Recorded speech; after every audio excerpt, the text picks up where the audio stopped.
Dave, how you doing, man? Good. How are you? Dude, this is awesome. Thanks for doing this, man.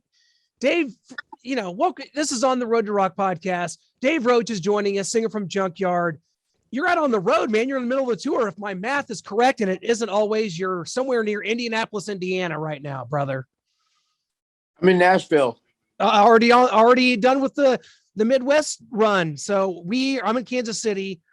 We were sad we didn't get to see you around here, but this is what's it been like, man? You guys have done what, 4 or 5 shows on this run so far? So far, so good. No broken bones or anything. Well, that was kind of, goes with the territory, but everything's going good. Crowds are back. Crowds are ready for this, man. The shows I've been to in the last few months, man, have been rabid. People are excited. And I'm sure same goes for you guys, just being back out on the road. It's got to feel good. It's been a tough couple of years. So yeah, definitely. It has. What's the last couple of years been like? Do you feel like that the new album Lifer, which by the way is tremendous, do you think that album kind of born out of this crazy couple year lockdown crappiness? No, that was already kind of brewing in the pot. Right as it all happened, actually. But then everything got, postponed, and you couldn't get anything done. You couldn't press a record. You couldn't press vinyl. You couldn't do anything because there was so much backup. Yeah. Well, the album's tremendous. It came out back in September. So, well, it wasn't an album. It was just a single. Right. A couple songs on it. But we do have an album in the works. It's about 2/3 done, and hopefully be ready to go by, early next year. And Lifer, the song, the single, and the video is so straight ahead. It's so Junkyard. It just has your guys' fingerprints written all over it. It's, what you get from a band like Junkyard, Dave. You know what you get. This is what you guys have done, and there's a formula there, and it works. And so what's the reception been like so far for especially the song and the video for Lifer, which I think is one of the best songs you guys have done in a lot of years, man? Well, actually, I think this album is going to be the best album we've ever done. Wow. The reaction from fans and stuff has been as it always is. They love it.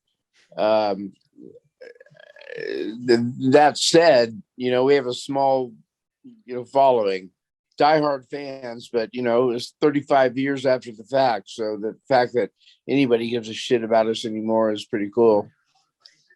Well, I think it's a testament to what you guys did, and that you carved a niche out from some, I think, out of something that people needed something different at that time, right? In 1989, they needed something different. And I think you guys provided that. And I think that there's other bands that did that as well to a certain extent, but you guys, was there a conscious effort when you made that debut to stay away from kind of what was going on in Hollywood at the time?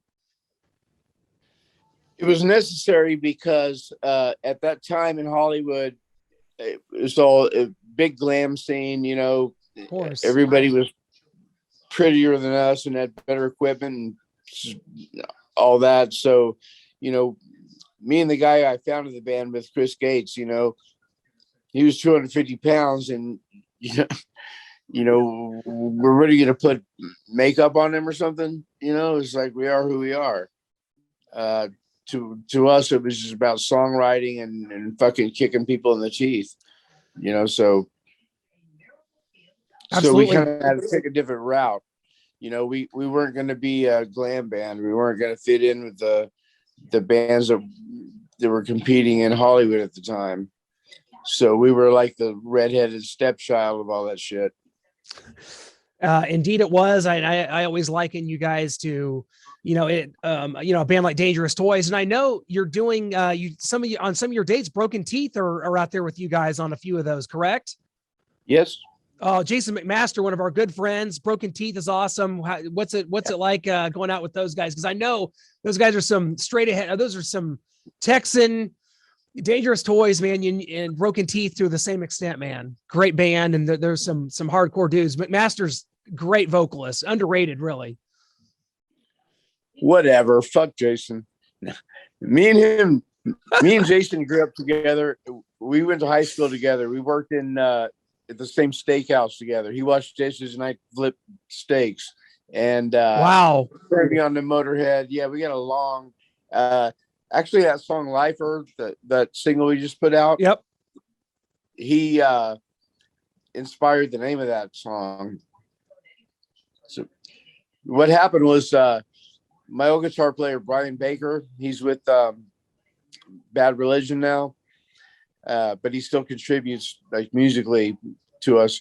And him and my other guitar player were working on Lifer, and we didn't have a title yet. So they're just going back and forth and talking. And Jason Baker goes, "What's up with Jason McMasters these days?" And Tim goes, "Jason, he's a fucking lifer.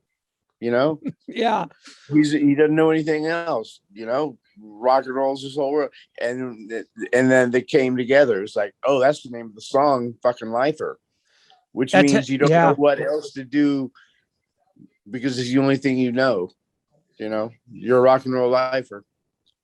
So when you are a rock and roll lifer, as you are, as so many are, what goes through your mind since March of 2020, when you guys are forged your path by touring live shows and just getting out there and playing? What was that like for you personally these last couple of years? Well, I just got back from a show in Eagle Pass, Texas, and I got COVID and on the airplane coming back. Wow. From San Antonio, December 2019. And, the whole world turned upside down since then, So, we tried to keep as busy as we could, but, there was nowhere to go. So, writing, and we have 2/3 of a new album about ready to go. But yeah, it's at our age, when every minute counts, being delayed like this has been difficult. Definitely. It's so good to be back out. Yeah, I love that. And very well said there. We'll just kind of talk about this band because, you got Patrick, who's kind of been there with you from the beginning, man. Great drummer, and then rounded out with some cats. Todd's been there quite a while. I mean, I think Tim's been there for over 20 years, and Jimmy's kind of your new guy. But just talk about kind of your relationship with Patrick and what it's been like, kind of you two being the sole survivors, as it were, and then how the other guys kind of fit in with you guys. It's sort of a misconception that we have like new members or anything, because the core group has been together for pretty long. I mean, like, as you already said, Pat Bazingo has been with us since almost the beginning, and Todd Muscat's been with us since 91, and Tim Moser, our new guitar, I call him the band leader, has been writing songs with us since 90, 91, So it's kind of, we always kind of keep it in the family, we don't, try, if we need a guitar player, we need somebody, we don't look far. We keep it in the family. We want to be with people we know and who get it, And so the newest member is Jimmy James on guitar, and I call him new. He's been here since, I don't know, he's been there for 5 years or so, but he's definitely the newest member. But again, we knew who he was and where he came from, and then he would fucking get who we were. So it was a natural, it just came, it was, like I said, we don't audition people. We call the closest people to us who know what we're talking about. Well, you guys still have 5-6 shows left. You talked about Nashville. That's tomorrow. You got Little Rock, Austin, Eagle Pass, and Fort Worth. So make sure you go over to junkyardblues.com. You can check out the dates. And what else do you guys have planned for 2022? Talked about the new album. Does that mean probably more dates in the works and maybe more this time? What's kind of the plan going forward there, Dave? I would say, like I said, we've got about 2/3 of an album already demoed, ready to go. We need to go in the studio and get drum sounds, we do a lot of work in my guitar player Tim's studio, because he's got he does like soundtrack music and shit. So he's fully prepared. He's got all the recording equipment and everything. So I think I'm hoping that January we're gonna kind of get the rest of the record together. We got a couple of tracks we need to find, and there's some ideas floating around. I think Donita Sparks from L7 is going to do a duet with me on a song from a band that we really liked back in the 80s.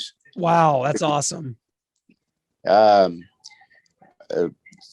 singer-songwriter named Mike Mart from a band called Tex and the Horseheads wrote a great song that we covered one song of his on the second album, 6, 7s, and 9s, which is Clean the Dirt. And we also covered another song of his called I Don't Give a Damn. And he's got another great song that is called Spider and the Peach. And it was a duet. So I needed to find a girl singer. And I called Jonette Napolitano from Concrete Blonde, if you remember her. Oh, yeah. And she was on board, and then she read the lyrics, and she said, "That's the most fucked up shit I've ever heard. I won't do it." So then I was like, "Oh, man. Yeah." Oh, my God. I called Donita Sparks and said, "Hey, you want to duet with me on the song?" And she was like, "Hell yeah."